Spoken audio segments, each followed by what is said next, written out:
Hello and welcome to another Atypical Philosopher video with myself, Jonathan M.S. Pearce. A very quick one today because partly I have to shoot out for a family engagement, but also not a lot has happened on the front lines.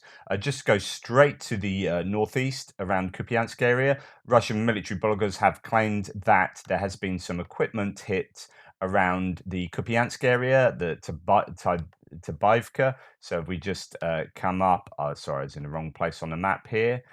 We go up to our northeastern area from Kupiansk down to Svatove down to Kreminna.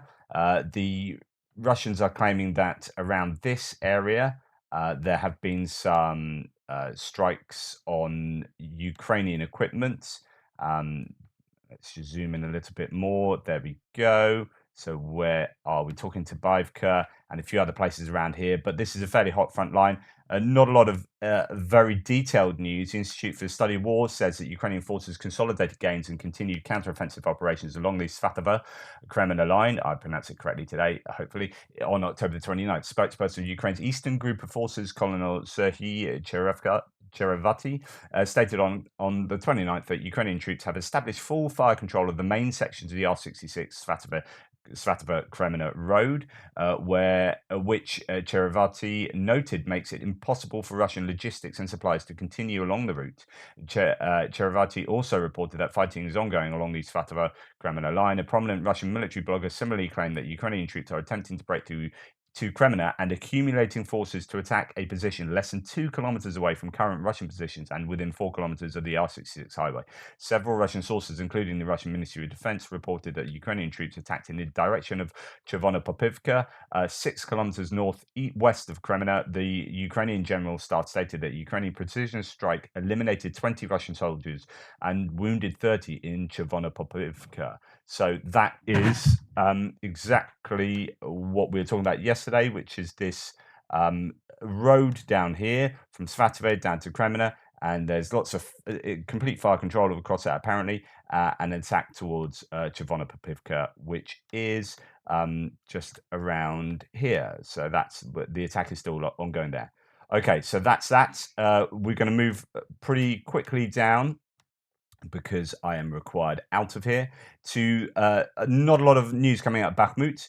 I'll try and see if I can do something later to give you more up-to-date news, but Avdiivka does have some news. Vulhedar is definitely under pressure. So this is as they try and do the encirclement around here. Okay, so this is a group pushing north from Donetsk airport, reaching the eastern outskirts of Vulhedar. So this is a fair bit of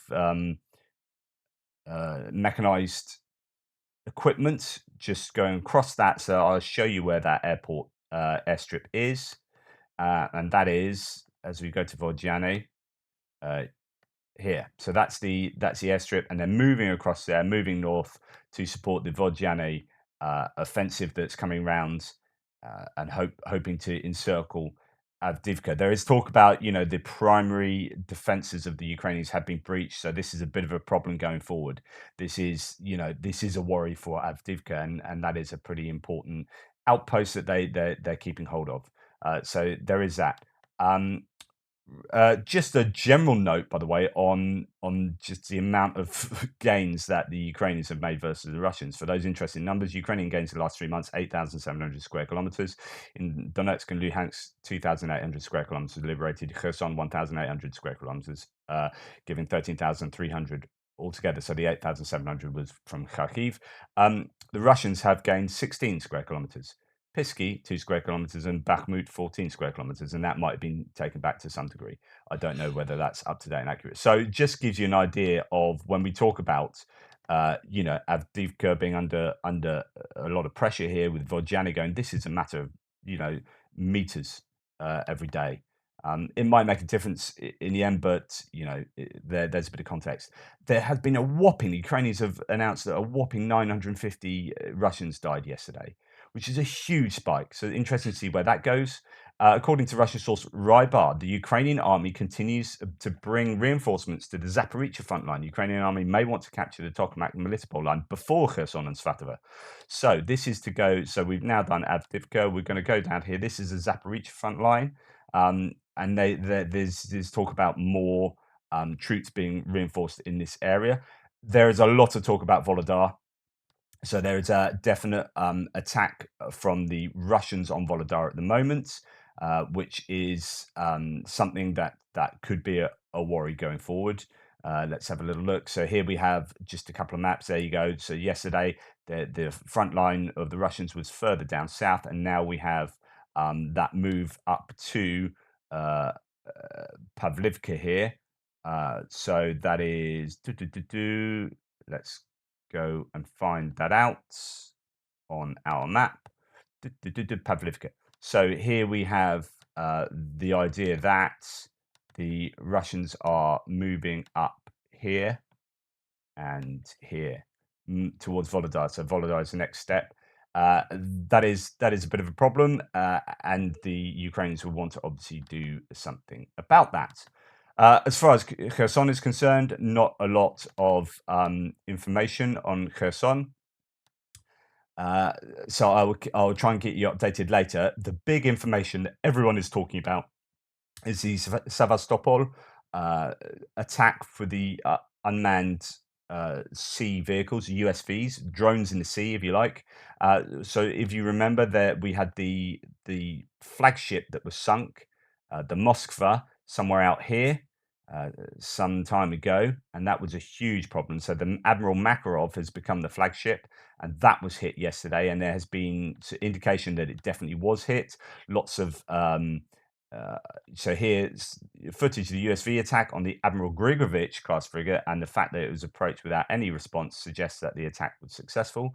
But you've also got claims that the Makarov was also hit with similar sorts of indications as well.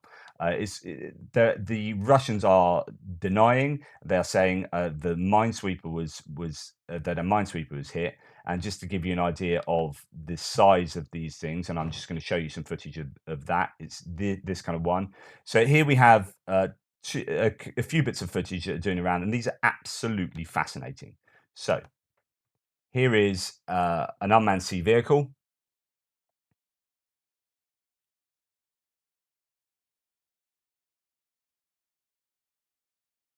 going towards a larger piece of kit.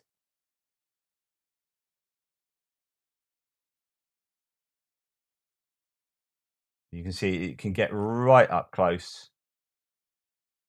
This one seems to be, and there it's kind of stops. It seems to be unopposed, whereas this drone is getting attacked left, right, and center. Here you're seeing larger munitions being fired, um, probably from a frigate.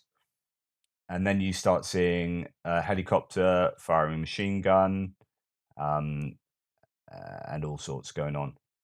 So this is the drone approaching ship over there. So here's a helicopter having a pop.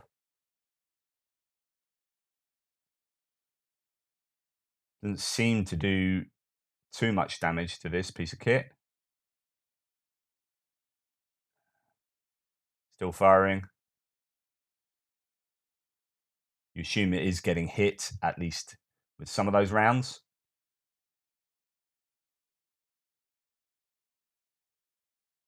Pretty fascinating footage. It's just, crazy.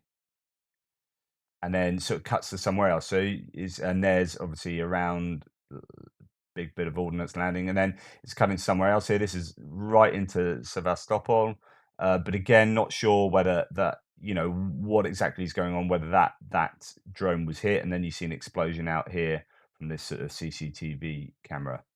There you go, and there's that helicopter. So my guess is that was uh, that particular one of those drones being hit and blown up, possibly. But of course, there were more than one. Here's some more footage as this one goes right towards this boat, bouncing up and down on the waves. And this is one that people have been trying to,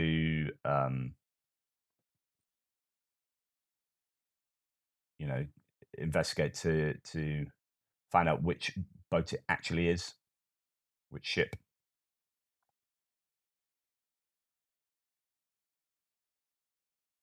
And then Bosch. That's the end of that one. And there's just lots more. So there are obviously multiple drones being used or USVs being used. And I think this is a claim that this one is the Minesweeper. I have a feeling, but I might be wrong. Um, that larger boat to the right, ship there. And we don't see much more. And then there's some more sort of CCTV camera footage to show a meaningful explosion.